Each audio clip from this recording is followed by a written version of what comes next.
And how does this sound? Is everything sounds okay on your side? Sounds great. Does it sound Perfect. good for Yeah, it sure does. you? Okay, good. Awesome. So let me know when you're ready, and I'll dive into the first question, which is just going to be, again, what were you doing before real estate? Okay, I'm ready. All right, Elizabeth, bring us back before you got into real estate. What were you doing? And talk to us about the transition that got you into this industry. Good question. Before I was running and operating a bed and breakfast in rural California, Northern California, outside of Sacramento. We moved from Sonoma County and wanted a ranch and bought a 142-acre ranch. And I started a bed and breakfast there. And my husband kept his day job. And I spent about a year building that business up, getting permits in place, and then opened up and ran that for 13 years. Raised our 3 kids there, had a great life. We had a rescue zoo, met a lot of wonderful people from all around the world. We had a very varied business because we were also near a casino, but we were also kind of an event area and lots of organic farmers in our neighborhood. So the robustness of the different clientele was really fun for us as a family to know, and for my kids to just have this whole experience of life that being in rural California, you wouldn't have normally had an experience to meet people from all over the world. And some famous people stayed with us. David Hasselhoff stayed with us. And wow, all right.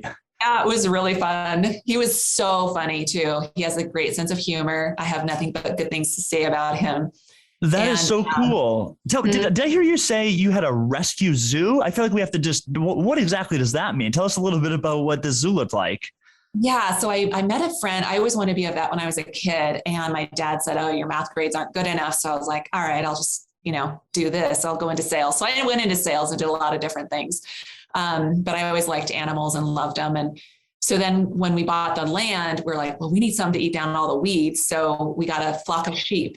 And we adopted that from a family in the valley. And then it just sort of snowballed. And then we noticed, gosh, people aren't taking care of these donkeys. Well, maybe we should just rescue them. And so I had another friend who worked at the UC Davis Vet Center. So we would go on these little rescue missions and go rescue animals that were sort of lost. And if you remember what happened in the .com era, what happened for even people taking care of animals is that they just kind of left animals randomly. So this was 2001, 2, and 3. And so that's what was happening. And so we just sort of became the place that you could just send some animals. And then, so we had tortoises, ostrich, we had some zebras, we had just a really, really fun variety of animals. And it was great. We had like schools out and stuff like that. We just did a lot of education. We had kind of an educational tour that we ran and created signs that would educate people on each animal, and so that they could learn about that, kind of just like a zoo would. And then it just kind of a cool thing. We got AAA approved. And they were like, we've never seen this before. So they didn't really know how to handle us, but that's kind of the way I've always been, is I'm always doing something that doesn't fit in the box. But but it was fun, and it was like a great experience. Yeah, it reminds me of the idea that oftentimes the best business ideas come from solving other people's problems. And that's what it sounds like sort of organically happened. You started you had this land and people needed it, and more importantly, the animals needed it. And so that sort of created this whole vision and something you actually went on to go build. Yeah, exactly. Yeah, very true. Very true. And there was this movie that came out, like we bought a zoo and we were like, we had the zoo, we were the zoo. Anyway, that's exactly the movie I was thinking about. We were just it was kind of funny because, we had that way before, but anyway, people do that, people make something out of nothing, and that's kind of what we did. And we learned a lot, and we had a lot of crazy experiences, and we always have fun because that's the way we are. We're trying not to be too serious. I grew up in a very kind of a serious family. My brother always had a good sense of humor, and but our family was really serious. And my husband's like a big jokester. So we just raised our family that way. Like, don't take life too seriously and have fun. And, that comes with a lot of other stuff, like pulling pranks on people. Sure, like right. Well, I love the mindset. Talk to me about how the bed and breakfast and the zoo ultimately sort of transitioned you or found your way into real estate. Good. That's great. Yeah. So like a lot of businesses in 2000, let's say 2000s, the early 2000s to about 2006, it was great. We had plenty of everything. We had an abundance. People would show up in these Hummers. They were like bright yellow and they'd have Louis Vuitton luggage. And you could tell like that was the era where people were living beyond their means. Like they would remortgage their home and pull out money just to go have fun. And you could tell, right? I mean, you could just tell that this was like an abundance that was just abnormal. And we didn't really live that way, but we certainly served those people. We certainly served the luxury clientele and tried to keep the bed and breakfast at that level. But in about 2007, the cars stopped coming. Like the big cars weren't coming anymore. The fanciest cars weren't there anymore. Instead, we'd have people that would just sort of drive up in a jalopy and ask for water for their radiator because we were 2 miles from a casino, remember. So in good times, people come and gamble their extra money. In bad times, people still come and gamble their extra money, but they're actually addicted to it, right? They're just more of that side. And I think that's an extreme version, but the transition for us was that we barely held on to our place. So we cut rates. I came from the hotel industry. I worked for a large hotel chain and their national sales team when I started in hospitality sales. And so I knew we could do heads and beds. And that concept is you just get the people to sleep in the bed and breakfast and you cut your rates. So we went all the way down from like 150 to 215, all the way down to $69. And we rescued it, right? We did that for 3 years. And it was just every single day coming up with something new and creative to attract people to the bed and breakfast to stop at our place first, because we were before the casino. So we wanted to capture them. And so then I cold called the casino every morning to ask them and say, hey, are you full? Are you not full? And then I would be able to cut my rates as a result of that. So like if they weren't full, I'd put a 5 instead of the 6 in front of my prices, which is what we did in the hotel industry. We shopped our competition. It was legal. And that was how in the hotel business, that's how you set your convention rates, by shopping the competition. So it was kind of sketchy and dicey for a while for us, just trying to keep, ends meet. My husband had refinanced and did one of those adjustable rate mortgage loans. And those are just coming back now. We swear we will never, ever do an adjustable. And I know that investors do that all the time. But for us personally, in our personal portfolio, we're not going to ever do it again because it hurts so bad, and thank God we were in the Libra rate and the interest rates didn't go up for us, but every month we were paying interest only. And our debt there was like $4,000 a month. But then we had all the other expenses that you have in California. So I had 4 permits that I had to pay every year for renewals. I had over 10,000 in electric bills every year. So it's just all those expenses just killed us. We had next to nothing in savings and everything was month to month for us. And so I didn't take breaks. I didn't take vacations. Like Kevin, my husband, would take the kids on camping, or I would take them and he would run the bed and breakfast. We just kind of tag teamed it that way for a while. And we got ourselves out of that period of time. And it like everybody, it took about 5 years. And at about that 5-year mark, we're like, okay, if we sell now, we're going to break even. So we tried to sell in 2011 and we couldn't sell. And we tried to sell the whole thing. And then my husband worked for about a year to get a lot line adjustment and keep the 100 in the back and sell the front 42, which we were finally able to do by 2013.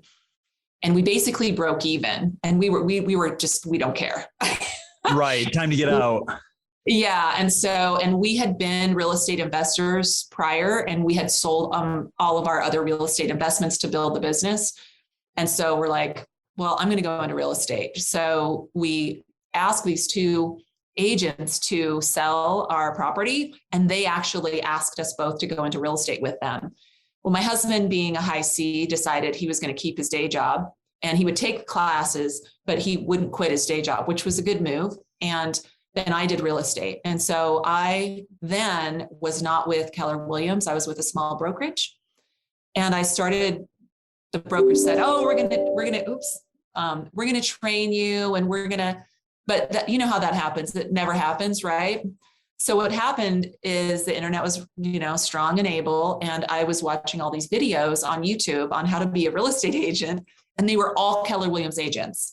I was so impressed because I was like, why are these people giving away all their secrets? Aren't people going to like feel their secrets and know their stuff? And so I started door knocking. I created door knocker campaigns. I created ad campaigns. I did postcard campaigns, and I traveled to 3 different counties. So I was in Yolo, and I went to Sacramento, and I went to Solano, and I just schlepped. I just busted it out. I door knock every subdivision. I would go to Natomas and just door knock. And I remember there was this one guy, it was Keller Williams, and he would do this printout every week. And it was just like super like janky. He would write on it, like your market update. He would just put it on the doorsteps. That guy started getting a lot of traction. It was really amazing. And I could just tell this consistency was really paying off. So I just started being consistent with it. And every house that I took, I focused on doing listings. And every time I got a listing, I would door knock, I would send a postcard, I would call people, and I did the whole circle prospecting and 7th level. And slowly I started getting more clients. And it was hard. I mean, it was basically 3 years of me busting it to try to make, at least $50,000 that first year. And that's what I did. Within a year, I was at $50,000.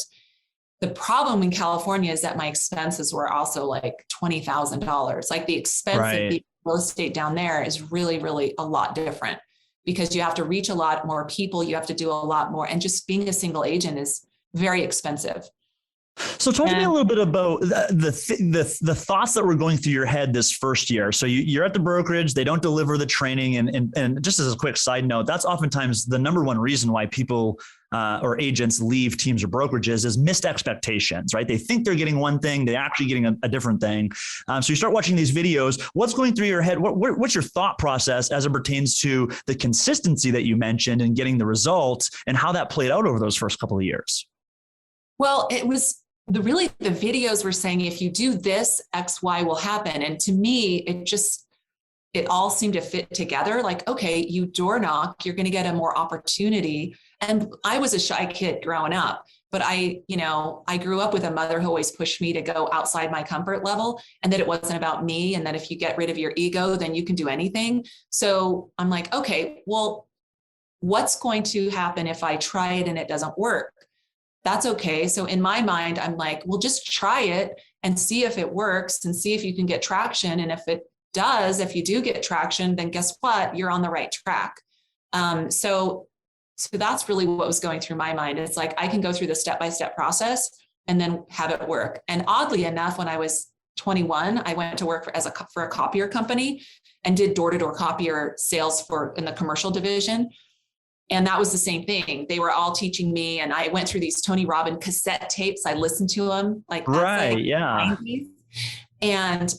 And he, I set goals and I met my goals. It was really crazy how just having goals and having a consistency, that really is what helps you attain it. And it's almost like, people are really into manifestation, but if you think it will happen. Like Napoleon Hill. It's like, there are things that you can say, I'm going to be successful every day, and you're going to be successful every day. What does success look like to you? Well, to some people, it looks like getting a listing or, having a buyer rep sign. But for other people, it means I successfully door knocked 100 doors today. Like if that's your minimum and you did it, then that's a successful day, because eventually that all pays off. And so in my mindset, it's like, I'm very succinct and structured. So it's like, okay, I'm going to do these things in this manner, and that's going to pay off. Now, I didn't have training, so I'm just listening to YouTube videos of these people, and as hungry as I can, listening and trying to learn and listening in my phone and just trying to learn as fast as possible, all the while having this huge sense of urgency that I needed to do it as fast as possible and work 7 days a week, just like I did at the bed and breakfast. And so I guess my work ethic was more like out of sheer, gosh, I got to get these numbers up and I've got to get this and accomplish this, and less like refined. I didn't get the MREA book. I didn't do any of that. I was like literally on YouTube. When you bring up such a great point about the perspective of the way you're looking at the situation, which is the win is knocking on 100 doors, not necessarily getting the appointment, but doing the activity, because I know that if I do the activity consistently, then I will get the result. So then how, fast forward, you get to $50,000 gross income, you've got $20,000 in expenses. Does that slow you down at all? Does that make you question yourself? Or what's your thought process and then eventually your actions moving forward from that point? So that was probably, so 2014 to 2015. And my dad got sick. We moved him to California so that I could take care of him. And so I went to see my dad every morning, and then I'd see him at the end of every day. So I'd go out, do real estate, and then connect with my dad in the evening, and then drive 40 minutes from Davis home. And I did that for about a while until he passed away. And because I felt like I had to stay in California, I didn't really want to be in California. I didn't really feel like it was the best place to do real estate for me, because I wanted to do a high volume of real estate. And I really didn't feel like, I'm really good at seeing like, okay, here's how I win. And if I do all these things, I'm going to win XYZ. But for me, I didn't feel like I could win because we were so remote and rural. All of our clients were Bay Area. I'm not going to sell real estate in the Bay Area. So how do I win in that? And I just couldn't see it. For me, I felt very discouraged that it's going to take me a very long time. I felt like when I analyzed the data, for me, what I had to do to get the 50,000, I thought it would take me a very, very long time. And it probably would have. And so I just wanted to go farther, faster. And I felt like Idaho was the place for me. My brother was going to move here. So when my dad passed, that's when my business changed. So when my dad passed, I said, we're going to go to Idaho. We asked our son if he'd be willing to move. He said yes. We drove up to Idaho in June of 2016, put money down on a house in the Boise, Idaho area, and drove back. And then within a month, I was up in Idaho at a writers conference because I was also writing. And then I started interviewing and went to Keller Williams and started with Keller Williams, and I got a coach. Coach told me to interview with a bunch of agents. I just thought I was going to be a single agent, and I was just doing the same thing. I started doing everybody's open houses, and I started door knocking, and I started doing every training that Keller Williams had, and it was much better in person. And sure. I started plugging in and paying my coach, and my coach was like, you need to go on a team. This is where I think you're going to shine. And so I interviewed with several teams, great teams. And then I came to Lacey Bishop Real Estate, and I left my card, my little janky card that I made. And they called me and they interviewed me and they hired me. Within like 30 days, I was a listing agent on the team. And to get up and running on the team, it took me about 6 months to learn the Lacey Bishop systems. But I started also pushing the company to allow me to do some things that I was doing in California, which was door knocking. I was allowed to do open houses because we're a really big open house company. And so, but I had to go through a process to get to, door knock. It was really crazy back then. I got this big talking to about safety and all this other, which is fine. But so I started door knocking with a partner, and then it was amazing. I think I have never met so many nice people in my entire life. I mean, the people, my dad retired in Oregon, and people in Oregon are really nice. I didn't realize that people could be nicer than that. And people in Idaho are so nice. People would invite me into their home, like literally into their home. They did not know me, and I would just be nice. And I'm like, I'll go into your home. Like nice women, this blind woman invited me into her home. And I'm like, you probably shouldn't be doing this. She was like insistent on me going in. I didn't want to insult her. So I did go in, but like those experiences just catapulted me in my energy level, because I'm like, this is my place. This is the place where I've always, I've been in hospitality for such a long time, and hospitality is about going the extra mile and being really nice to people so that you can then, serve them at a really high, like Ritz-Carlton level. And that's the way Idaho felt to me. And so I guess for me, I always got energy from that. So I just applied, and I kept applying all the Keller Williams, even within our team, things that you do to leverage and to get more business and to be a better agent. So here you are moving to a new area. You don't have a real estate business there, obviously. So you're starting your lead generation basically from scratch. Did you have a feeling of certainty that it was going to work if you committed to the activities, or was there any ever self-doubt there with whether it was going to work or how long it was going to take to work as you're ramping up this brand new business? Well, I think it's like anything, like, one day I'll have self-doubt, the next day I don't, right? The one day you do, like one day you're on high, you take a listing and you're like, then you're low the next day, right? So I think with anything, the thing that is different, maybe not different, but I'm a like DIC. So a D, just by dumb luck can just get a certain level of energy going, Right. and kind of like not let stuff get you too down. And I really wants to have connection and relationships, but the C's analytical. So I think that combination kept me from being too down, because a C can get down, right? Analysis paralysis, right? But I think just going forward, every day is a new day, and just having that attitude that, hey, every day is a new day. It doesn't matter what happened yesterday. Today's a new day. And just having a group of people around me to also prop me up when I feel bad. Because sometimes there's bad days in real estate. What you need is you need somebody to lean on to say, okay. And sometimes literally I was learning so much, and here our team is so structured and there's so much to learn because it's so concierge. It was the hardest, biggest thing I knew I was doing. And my coach was like, okay, how are you? Like, we do weekly check-ins, like, how are you? I'm like, well, I'm still getting a lot out of it. So, but it's literally the hardest thing I had ever done in my life. Like, and I had been through a lot of hard things, and sure. But being at this high level was intense. And they wouldn't have hired me. I don't know why they really hired me as a listing agent, because our standard is you have to have years of experience. And I didn't. I had just a few years of experience, but I didn't have like years of experience. So I had a lot of learning to do because I just didn't even know the market. You mentioned how difficult it was. What were you looking forward to in the future that really pulled you over that initial hump? That's a good question. I was really looking forward to taking listings and helping people. That was my number one goal, is to like, oh, I want to be this awesome listing agent and take 100 listings a year. And I had all these financial goals, and we came here to build a real estate portfolio. So my financial goals were connected to my real estate portfolio. Wanted to buy one house a year and build that portfolio, have 10 houses by the time I retired.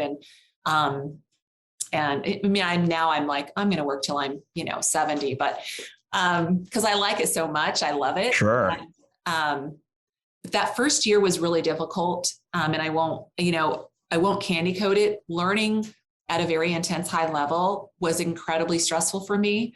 And it was pushing my C to be super high on the listing side.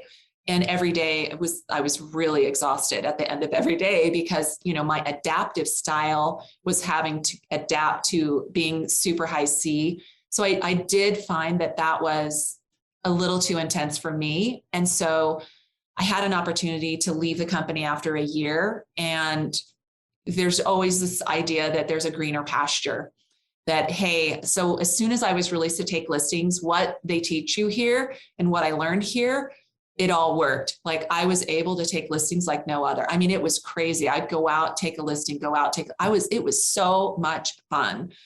Again, when you're at high concierge, it's not just about taking a listing. It's about following through with all of that and doing all the steps that you need to take care of clients at a high level. What I soon realized, that for me to do 100 listings, it wasn't going to work out that way, because this team wasn't set up for me to be able to leverage enough at the time. And I think we're a lot more flexible now than we were back then. So what I wanted is to go onto a different team that actually had more leverage pieces in place. In other words, like, I could get an executive assistant, and I could have, an MREA leverage piece that would work for me. And so, however, the grass is not always greener. And so I went to another place and audited their database, because I was told that the database was robust. And that's my fault. I didn't do that in advance. And I don't know that anybody would let you audit their database in advance, but I should have. So I went there and I audited this agent, a KW agent's database. And basically this person had a dead database. And what that means is they just didn't follow up with people. So they closed, but they didn't follow up. And they had 400 closings, but didn't follow up. So after 10 days, every day I'd find people, I'd call like 100 people a day, and found that they were losing like $1 million to $1.5 million a day of business. It was insane. Wow. That's a wake-up call. Oh my gosh. And it was funny, because I went to this agent and I said, this is what's happening. And you don't need me. What you need is our 2 inside salespeople, and don't pay me. I'm going to leave, because that's not me. That's not what I should be doing for you. I'm a listing agent and I should be taking listings for you. But until you get your database up and running, it's going to take you 2 years. And so I was really frank because I come from a very, ethical place. And I'm not going to take somebody's money. I want opportunities and I just don't see them here. So I quit after 10 days, literally. And then I started getting callbacks because I had followed up so much on the listing side with Lacey Bishop. People were calling me. So I was like calling them and saying, hey, this person wants to list now. This person wants to list now. This went on for like 2 weeks. And then they asked me to come back as a buyer agent.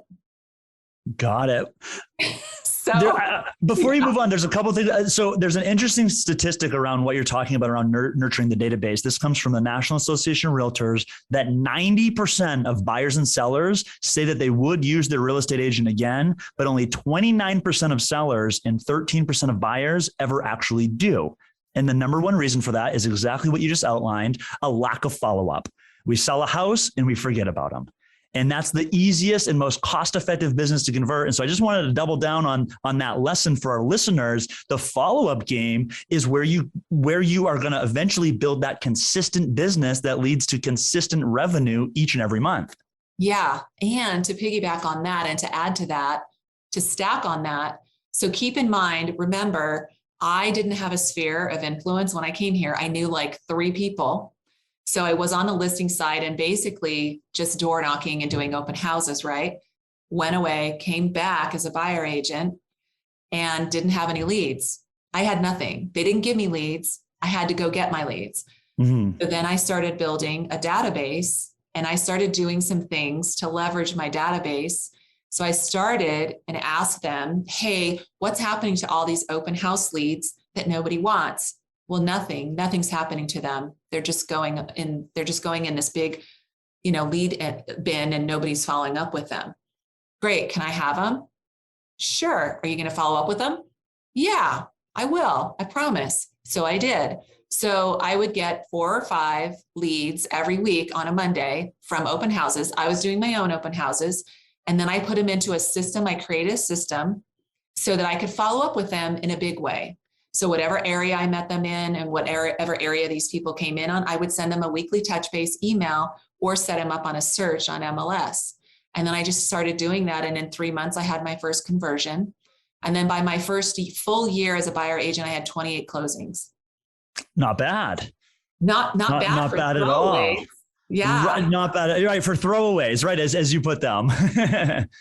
Yeah. So then that first year, I'm like, okay, I need to leverage myself. I need to get a showing agent because I can see I'm going to really build here.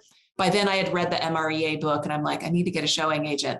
That wasn't the right move. I wasn't really following, but somebody else on our team had a showing agent. I'm like, oh, she's winning. I should do that. I did that. That's not the right move. Anybody who's listening, you should not hire a showing agent as your first move. It's not your first leverage piece. The executive assistant is your first leverage piece. Listen to Jen Davis with the whole team. That's what I listened to. And by that summer, so 2019, Jen Holt did this great go giver thing. And she had this program and I plugged in. Scott Bishop got me to plug into it.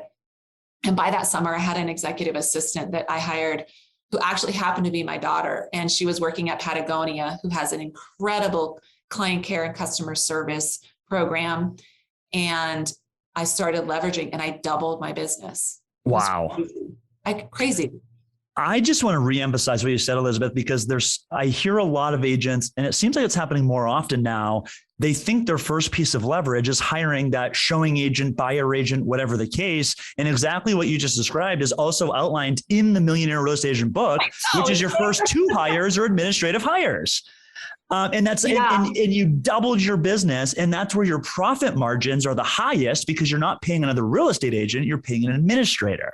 So I love that lesson. I love that entire lesson right there. I also just want to make another quick note because you mentioned the grass was greener, right? So you went away from your brokerage. 10 days later, you came back. And I think an important lesson there is the way that you get out of business matters. Can you touch on that a little bit, the relationship with the brokerage when you left and how that was so easy for you to decide to come back in such a short period of time? Well, yeah, you're right. I mean, I certainly never believed in burning bridges. I've been very private about, stuff like that. And yeah, so when I left, I just was really honest. I just said, this isn't meeting my financial goals, and I don't see where it will. And, I need to go somewhere else. And that sometimes that feels really personal, that you really shouldn't say that, but you really should say that. That's the truth. When it all comes down to it, most of the time people leave for money. They leave for financial reasons. Now, the method with which they're not gaining money or getting money or whatever, maybe it's their fault, right? And maybe they're not doing what they need to do, and they think the grass is greener because it's going to solve all the problems that they have, and they don't know how to lead gen, and they don't follow up, and they don't do all those things. But if you are doing all of those things and it's still not financially right for you, there's nothing wrong with saying, yeah, this is for financial reasons. Yeah. I thought that was important for our listeners to hear. So now bring me back to, you hire your executive assistant and you double your business. What thoughts are going through your head at that point, and how has your business continued to progress since then? That's a great question. So I just wanted to pull up my 2020, and I feel like, when I say it's a we, it really has been a we, because Bridget and I were able to do 48 transactions in 2020 together. So I turned her into a hybrid where she was able to be leveraged because she got licensed right away. Because of compliance, I really wanted to make sure she was licensed. Yeah. So in other words, we did $27 million, $2,758,000, and we had 48 closings, which is basically, almost 100 people that we were able to do a really robust business with. And I'll tell you, one of the things that she was in charge of, which I started, was I read this book by another Keller Williams agent called Perk Your Sphere. She's in the Seattle area. You can buy that book on Amazon. It's like $10 or $15. It's worth $1 million. Literally, it's worth $1 million, because since buying that book, I've made over $1 million in GCI. I'm not kidding you. That's incredible. Yeah. Well, we'll be sure to link that book up in the show notes below the video, so that everybody can go and buy that book. Yeah. I mean, it's amazing. We've started to write a program as a result of that, and given this kind of repeat referral reward program, and made a more robust program as a result of that. Just did a teaching on that last fall at KW Local.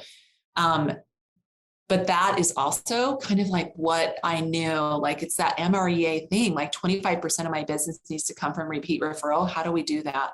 And again, I went to YouTube, like, how do you do repeat referral? And I saw her on YouTube. I saw there was like a few of them.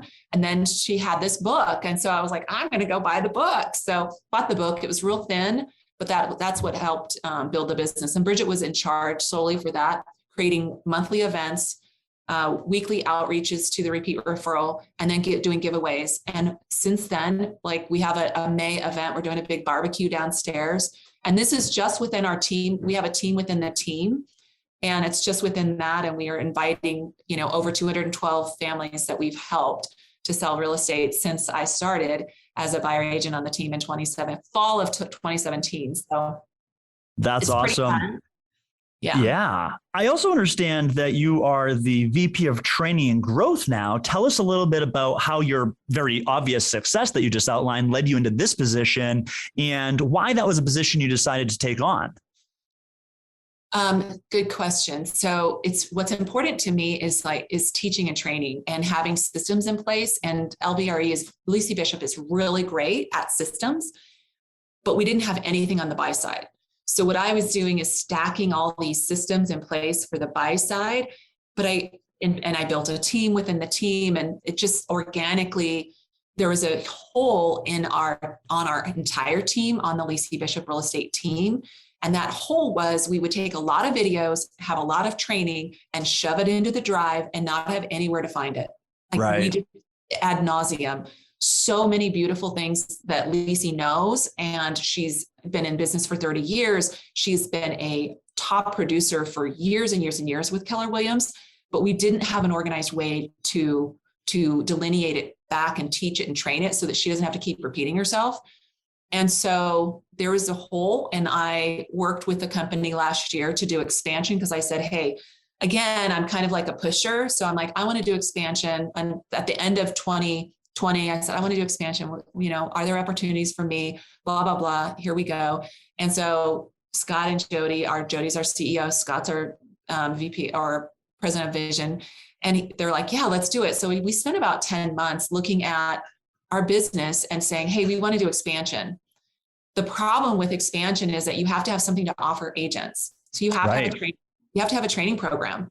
Mm-hmm. Like, why would somebody who's a great single agent dump that and come over to be with us, and we don't have anything in place? So we just didn't have the training program that's succinct, that's organized, that's easy. So that was where probably by October, November, okay, we have a hole, let's fill the hole. That's Elizabeth, you're the piece of that hole. So we worked together to craft an opportunity to be the VP of training and growth. And so again, from YouTube, I had a coach on YouTube that I was watching, and he ended up going like very corporate and doing this network where you had to like buy his subscription to do that.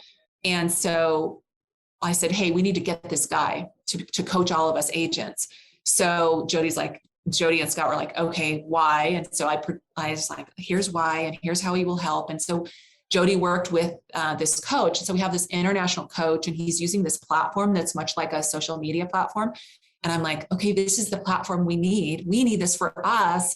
So let's do that. And so it's all kind of like been this interesting snowball that feels fast, but basically from September all the way to about March, crafted and created this opportunity. And then we just started diving in and hired a team that I work with to help build this platform, which is actually an app that you can have on your phone, but it's also a desktop application, but it has all of our training in it. So So right now it's like we have for listing agents, buying agents, and training in the middle for all. And we're starting it at the bottom, right? So at the basic level, and then we'll have level 2, and level 3 is basically mastery, and it's called Mission Vision. So it's MVM. It's mission, vision, mastery. And so that's how this position came about, that I come from a place of giving. I want to give. I want to help people do what I did. And I know that we can train it. And Lisi wants to come from a place of giving, and she wants to train people to do what she's doing. And she is great as the founder, but we also want to leverage her out so that she can have a big why too. She doesn't need to be present every single day. She can go on a vacation, or she has grandchildren, and she can spend time with her grandchildren. So this is kind of the position, is to help leverage her at a high level as well. And it's been really fun to grow that, and we're super excited. Well, that's another huge takeaway for our listeners. Whether you're growing a team now or in the future, and eventually an expansion team, you have to be able to take what's out of your head, the little things that you do that create the highest conversion possible, and document that somewhere, either in text or in video, as a way of, like you said, providing an actual value proposition that's tangible and practical to the agents that you're trying to attract to your team. And oftentimes we, like you mentioned, sometimes we have a Google Drive where it's like there's no sequential order, there's no organization or process, and that's not nearly as impactful as organizing it in a platform. If you don't mind sharing, what's the actual platform that you guys use? Yeah, it's called the Mighty Networks. So you can go to Mighty Networks and download that app and find there's really cool people on that app. TED Talks is on that app, and we're on it, obviously. Coaches are on it. There's all kinds of different angles on that. It's a really neat application. And what's cool about it is that it's really easy to use for the user. And we're using the midline. So we haven't paid for there's a corporate level that's really expensive, which we eventually will package these and offer them to all agents, because our number one goal at Lisi Bishop is to elevate real estate for all agents. And what we want to do is create this so that you can plug in, pay for the package, and then you get to learn at a really high level, and it's all in one place. And you have the ability to connect with people who are at your same level on a social media platform as well. So it's kind of like Web3, where it's direct to the consumer, instead of using Facebook or other social media, we're actually connecting directly to the consumer. We cut out all the middlemen, and at any level, an agent can plug in. It's really cool. And so the way that we're doing it is we create the system in there where you can read and learn, you can watch and learn through videos, and then you can test your knowledge. So it's like this kind of like a three-legged stool, 3 ways of learning. And then and hopefully the idea is to then, whichever way people learn. Most people don't learn just from reading. Some people are autodidactic, but most people are not. And so you do need to just have different ways to reach people. And then obviously we use that platform to then do one-on-ones with people and do group training as well. So it doesn't mean that we don't still do group training, because we do, but this is an accoutrement to their level of training. And that's just an opportunity, right? And creating the best opportunities for agents is the goal. Absolutely. You mentioned several minutes ago in the conversation that when you were relocating, you got yourself a coach, and that's what ultimately sort of got you connected to this team, and really the entire domino effect of your business's success that you just outlined. I'm curious to know what thoughts were going through your head and how you ultimately decided that you wanted to hire a real estate coach when you were moving into this new area, when you didn't even have revenue in the real estate business yet. How did you make that decision? Again, I really hate to keep saying that it's YouTube, but a lot of these agents that I was watching that were Keller Williams agents were saying and talking about their real estate coach. And at the same time, I was watching like Buffini, I was watching Tom Ferry, I was watching Mike Ferry, I was watching all these other coaches. And I'm like, okay, so what's the loss to have a coach? It didn't seem like there was a loss. It seemed like all they were saying was that when I got a coach, my business increased. When I got a coach, my volume increased. When I got a coach, I started converting. And I was like, well, it kind of seems like you need to get a coach. Right. It wasn't me. It wasn't like the brilliance of me at all. It was really just taking a risk and saying, all of these people are saying you need a coach and you should get a coach. So I'm like, there's a pattern here. Yeah. There's a common theme here, and maybe I should get on board. Yeah, I love that. Exactly. Well, Elizabeth, I could talk to you all day. I feel like there's been so many nuggets already in this conversation. I want to be respectful of your time. So we're going to transition to the last segment of the show, which is called 3, 2, 1 action. We're going to ask you the same 3 rapid fire questions we ask all of our guests. Are you ready? Yes. Perfect. Question number 1, who is the one person who has been most influential on your business's growth? Probably Lacey Bishop. Yeah, that makes sense. Bringing you into her team and really providing this platform for you to grow within and bring on your own leverage and really expand what you're doing.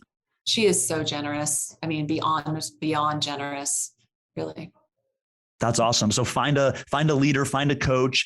I love that. Number 2, what is the one book that has been most influential on your business's growth?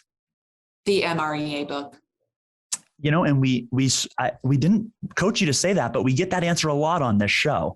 So if you haven't read the MREA yet, that's another $10 or $15 Amazon purchase. And that would be worth, a few dollars and a few minutes of your time to get through. And we're going through Shift right now, the Shift book. Oh my gosh. Everything that's happening now is in the Shift book. It is insane how relevant that book is today, right now. Absolutely. Great point. Third and final question for you today. As you know, Elizabeth, this is the All In Podcast where we encourage our listeners to take what they've heard today and go put it into action. So what's the one thing that you suggest that our listeners go do to continue building their own real estate businesses? If you have closed transactions, create a program where you can reach out to your clients every single week, create relevance, and create a robust repeat referral business, because that will get you through a shift. And ask for the referral. So good. Such timely advice and so relevant to the market that we're moving into. So we appreciate that. Elizabeth, if our listeners want to get to know more about you, connect with you, send you a referral, where can they find you and your content? LaceyBishop.com. They can email me at Elizabeth@LaceyBishop.com. I'm very available and happy to share. and anything that they need, if they need any help with systems, or if they want to hear, or if I'll send them like even a PDF of that, the repeat referral business that I did. People are emailing me still from that. I'm happy to send you a PDF of the PowerPoint presentation. It gives you a lot of really good tips and tricks and like the top 10 things you can do to reach your clients. I'm happy to do that. Well, that's very generous of you. And I'm sure that your email inbox is going to be blowing up over the next couple of days. Again, Elizabeth, thank you so much for your time. We appreciate you willing to give us some of your wisdom and thoughts as you've been building your career. We're very grateful. And to our listeners, take her up on that offer, get that resource, buy those books, and choose to begin making change in your business. As always, we encourage you to go out there and play all in. Hey guys, thanks for listening to this episode of the All In Podcast. We want to invite you to find all of today's resources from our show page at aipodcast.co. We also ask that you take just 1 minute to leave us a review on iTunes or wherever you get your podcast. This is how we grow and how we're able to bring you the best content each and every week. Now go play all in.